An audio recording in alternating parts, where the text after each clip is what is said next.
नमस्ते, मैं डॉक्टर अखिलेश अग्रवाल, योग एवं प्राकृतिक चिकित्सक। आज मैं आपको बेसल मेटाबॉलिक रेट बीएमआर के बारे में बताने जा रहा हूँ, जिसे हम सामान्य भाषा में रेस्टिंग मेटाबॉलिक रेट भी बोलते हैं। जैसा कि आपने नाम सुना रेस्टिंग, यानी कि रेट जिस पर हमारी शरीर रेस्टिंग यानी कि आरामदेह स्थिति में 1 घंटे के अंदर ऊर्जा व्यय करती है, उसको हम बेसल मेटाबॉलिक रेट कहते हैं। इसको मैं और एलाबोरेट करूंगा और विस्तार से आपको बाद में बताऊंगा।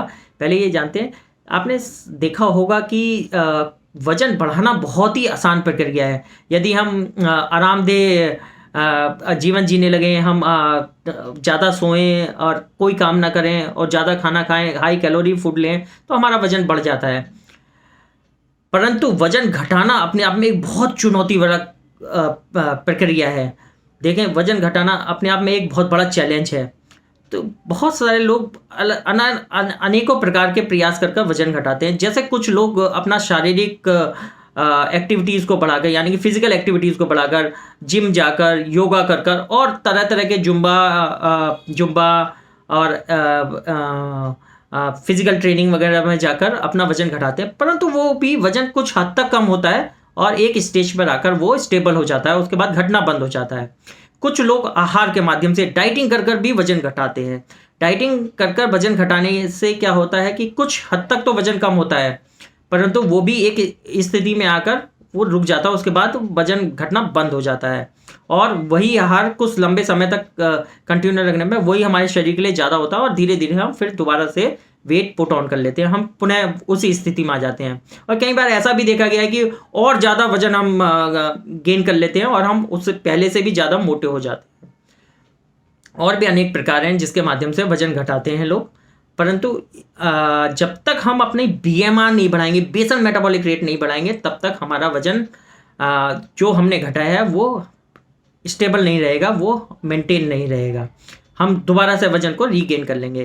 तो आइए विस्तार से जानते हैं बेसल मेटाबॉलिक रेट होता क्या है।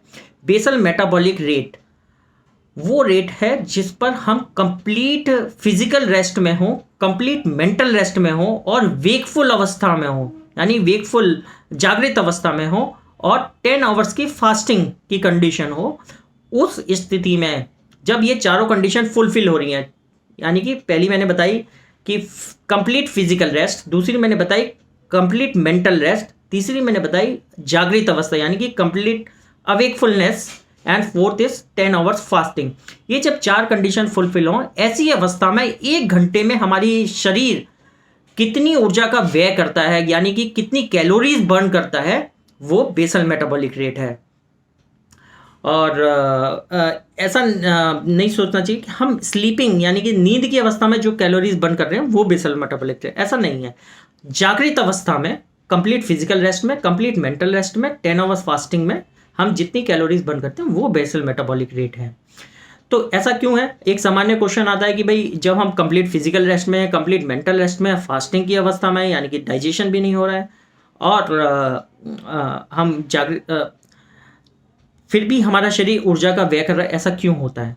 तो मैं आपको बताना चाहूँगा कि हमारा शरीर के जो इंटरनल ऑर्गन है वो 24 आवर्स काम करते हैं। वो उनमें से कोई भी अपना काम क्रियाकलाप बंद नहीं करता, अपने कार्यों को बंद नहीं करता है। जैसे हमारा हृदय है वो 24 घंटे धड़कता है, यदि हृदय बंद हो जाएगा तो सब कुछ ही बंद हो जाएगा। इसी प्रकार हमारा लंग्स जो है, हमारे फेफड़े जो है वो भी 24 घंटे काम करते हैं, हमारे सांस लेने का काम करते हैं, तो उसका भी काम कभी नहीं बंद होता है। वो भी कुछ, जब ये दोनों ऑर्गन काम कर रहे हैं तो कुछ ना कुछ ऊर्जा का व्यय हो रहा है। इसी प्रकार हमारी जो किडनी है यानी कि गुर्दे हैं वो भी 24 घंटे काम कर रहे हैं, यूरिन फॉर्मेशन कर रहे हैं, यानी फिल्ट्रेशन कर रहे हैं, ब्लड का फिल्ट्रेशन कर रहे हैं। इसी प्रकार हमारे जितने भी इंटरनल ऑर्गन हैं, जैसे हमारा मस्तिष्क है, हमारे लीवर है, हमारी स्प्लीन है, सब अपने अपने कार्य कर रहे हैं और कुछ ना कुछ ऊर्जा का व्यय करते हैं। तो दोबारा बता रहा हूँ, ऐसी अवस्था जिसमें हम कंप्लीट फिजिकल रेस्ट में हो, यानी पूर्णतः शारीरिक आराम की स्थिति में हो, पूर्णतः मानसिक आराम की स्थिति में यानी मेंटल रेस्ट में हो, पूर्णतः जागृत हो और 10 घंटे से हमने कुछ ना खाया हो, ऐसी अवस्था में हमारा शरीर 1 घंटे के अंदर जितनी कैलोरीज बर्न करता है, यानी कि ऊर्जा का व्यय करता है, उसे हम बेसल मेटाबॉलिक रेट कहते हैं, यानी बीएमआर कहते हैं। और अगर सामान्य भाषा में कहें तो हम रेस्टिंग मेटाबॉलिक रेट कहते हैं। आइए ऐसे कौन से कारण हैं जो बीएमआर को इफ़ेक्ट करते हैं, यानी कि उस पर प्रभाव डालते हैं, उसे बढ़ाते हैं या घटाते हैं। तो सबसे पहला कारण है मसल का मास, यानी कि हमारी मांसपेशियाँ कितनी हैं, हमारी मसल्स कितनी हैं, उनका वेट कितना है, ये एक महत्वपूर्ण कारण है। यदि हमारा मसल मास ज़्यादा होता है तो हमारा basal metabolic rate higher level पे होता है। यदि हम अपना मसल मास बढ़ा लें, फिजिकल एक्टिविटीज़ बढ़ा दें, मसल मास हमारी मसल गेन कर लें, तो हमारा बेसल मेटाबॉलिक और हाई हो जाएगा और हमारा वजन कम होने लगेगा। ऐसे ही अगर हम मसल मास कम होने लगे, हम बहुत ज़्यादा फास्टिंग करें और हमारी मसल्स के अंदर से मास कम होने लगे, स्टारवेशन, जिसे हम स्टारवेशन की कंडीशन कहते हैं, यानी कि हमारे शरीर का जो मास है वो कम होने लगे, तो हमारा बेसल मेटाबॉलिक रेट कम होने लगता है। ऐसे ही उम्र का प्रभाव होता है। मैंने पहले भी बताया कि जैसे जैसे हम उम्र बढ़ती जाती है,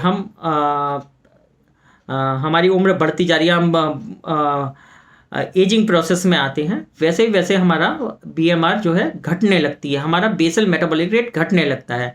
तो इसको हम अपनी फिजिकल एक्टिविटी से, कुछ अपनी आदतें बदलकर हम इसको कुछ हद तक कंट्रोल कर सकते हैं। तीसरा महत्वपूर्ण कारण है हमारी फिजिकल एक्टिविटीज़, हम कितना फिजिकली एक्टिव रहते हैं। देखा होगा कुछ लोग बहुत ही ज़्यादा फिजिकली एक्टिव रहते हैं, अपनी हेल्थ के प्रति कॉन्शियस हैं, रोज योगा करते हैं, जिम करते हैं, कुछ ना कुछ फिजिकल एक्टिविटीज़ करते हैं।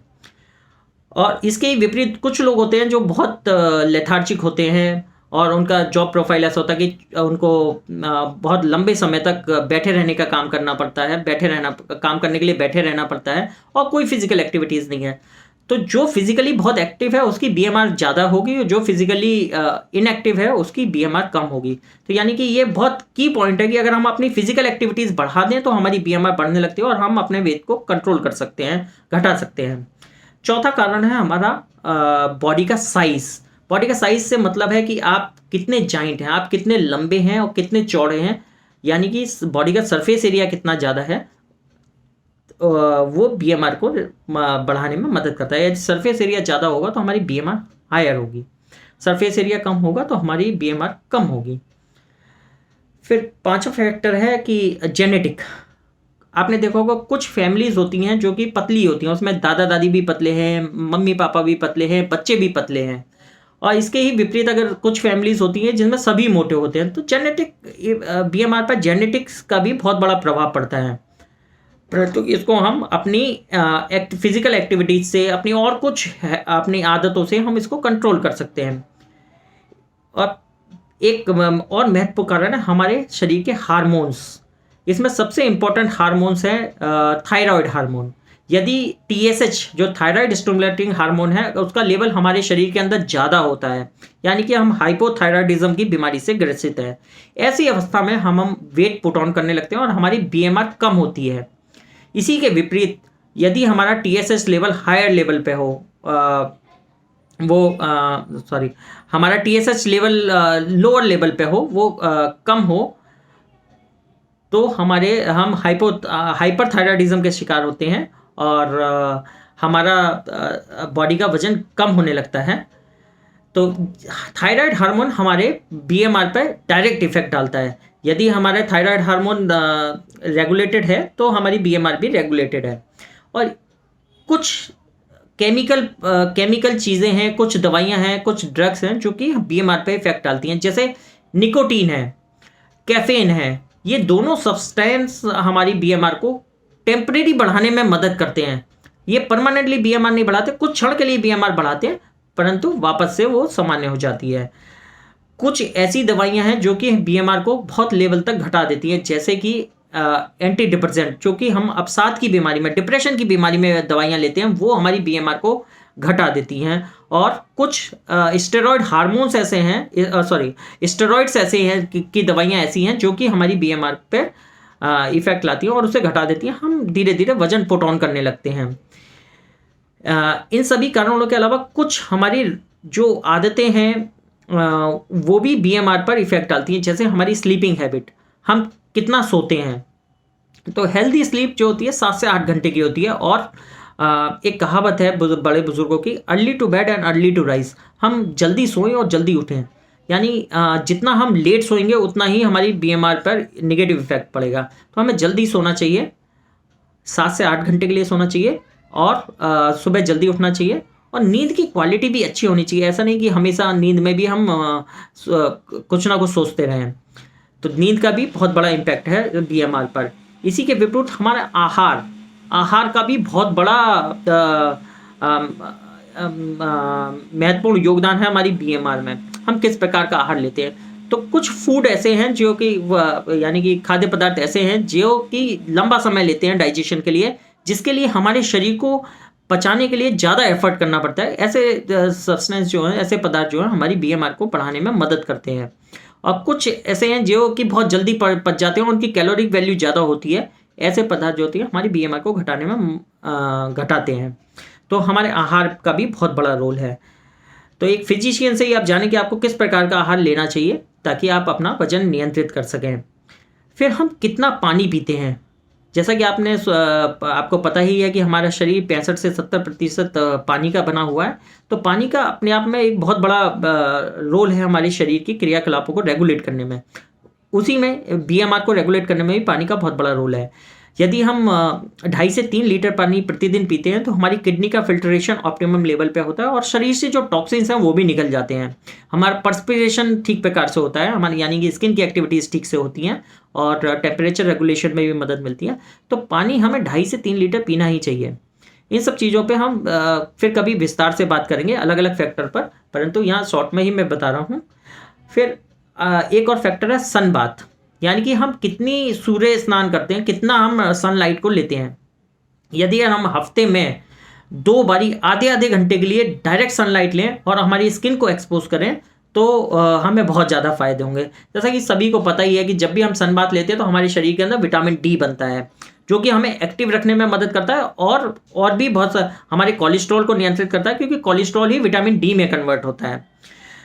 तो सन बाथ के अपने फ़ायदे हैं। जब भी हम सन बाथ लेते हैं तो हमारी स्किन की एक्टिविटीज़ बढ़ती हैं, यानी हमें पसीना भी आता है, हमारे स्किन का सर्कुलेशन बढ़ता है।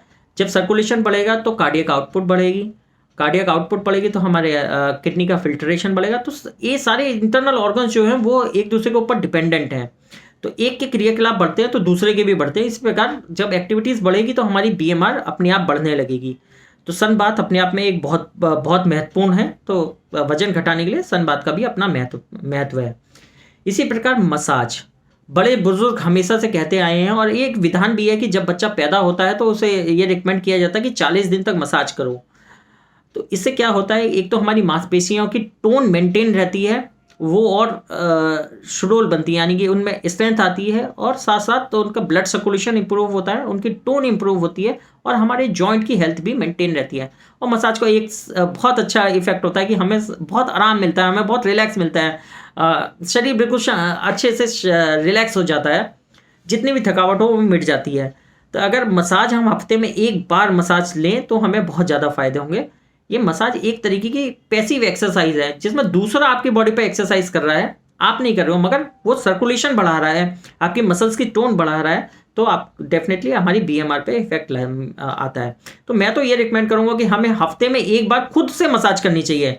गर्म तेल को गर्म कर कर खूब अपने शरीर को तेल से रगड़ें, तो एक तो क्या होगा, आपकी एक तरीके की एक्सरसाइज भी हो रही है। जब आप रगड़ते हैं तो हीट जनरेट होती है, हीट जनरेट हो रही है तो स्किन की एक्टिविटीज़ बढ़ रही हैं, मस्कुलर एक्टिविटी भी हो रही है क्योंकि आप खुद काम कर रहे हो, खुद रब कर रहे हो, और आपकी ऑर्गन्स की एक्टिविटीज़ भी बढ़ रही है। तो मसाज हफ्ते में 1 बार जरूर मसाज लेनी चाहिए। सबसे महत्वपूर्ण और लास्ट क्या, डिटॉक्स, रेगुलर डिटॉक्स। हमारे शरीर के अंदर जो मेटाबॉलिक टॉक्सिन्स हैं, हमेशा मेटाबॉलिज्म हर क्षण हमारे शरीर के अंदर हो रहा है। तो जब भी मेटाबॉलिक वेस्टेज हमारे शरीर के अंदर इकट्ठी होने लगती है तो वो हमारे शरीर के किसी ना किसी फंक्शन को इंटरफेरेंस करती है। उसी में एक बीएमआर का भी फंक्शन है, जैसे वो इंटरफेरेंस करती है। तो अगर हम रेगुलर बेसिस पे डिटॉक्स करें, शरीर को साफ सुथरा रखें, शरीर के अंदर की जो इंटरनल गंदगी है उसे निकालते रहें, तो भी हम स्वस्थ रहते हैं और हमारी बीएमआर बढ़ती है। तो इसमें डिटॉक्स क्या है, अगर हमें अपर रेस्पिरेटरी डिटॉक्स करना है तो हम जल नीति की क्रिया कर सकते हैं, हम सूत्र नीति की क्रिया कर सकते हैं। अगर हमें अपर गैस्ट्रोइंटेस्टाइनल ट्रैक्ट का, डाइजेस्टिव सिस्टम का डिटॉक्स करना है तो हम कुंजल क्रिया कर सकते हैं। और हमें कंप्लीट डिटॉक्स करना है तो हम संघ प्रक्षालन की क्रिया कर सकते हैं।